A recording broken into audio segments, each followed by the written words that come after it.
राधे। मेरा नाम ललिता है, मैं दादर से हूँ।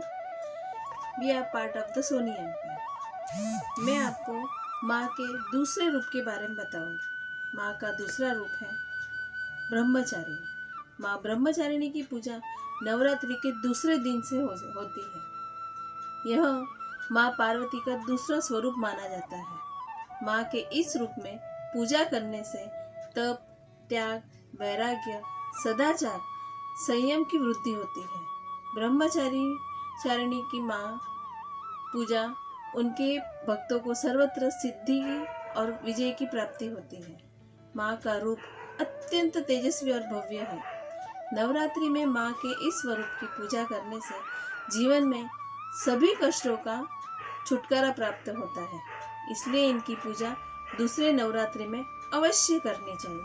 माँ ब्रह्मचारिणी का विधिवत पूजन से जीवन में सदाचार और नियम से जीने की सीख मिलती है। माँ ब्रह्मचारिणी ने सफेद वस्त्र धारण किया है। माँ के एक हाथ में जपमाला और दूसरे हाथ में कमंडल है। इसलिए इन्हें तपश्चारिणी माँ भी कहा जाता है। इन्हें साक्षात ब्रह्म का रूप माना जाता है। माँ ब्रह्मचारिणी की पूजा करने से कृपा और भक्ति की प्राप्ति होती है। माँ का यह स्वरूप अपने भक्तों को भक्ति में लीन रहना सिखाता है। इस रूप में माँ अपने भक्तों को अपने कर्तव्य के प्रति लगन और निष्ठा प्रदान करती है।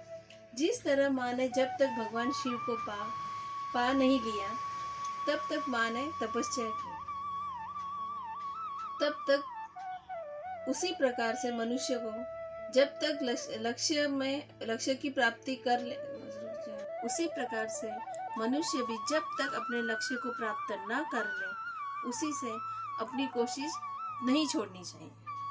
ये थी ब्रह्मचारिणी की कथा। अब ब्रह्मचारिणी की स्तुति करते हैं।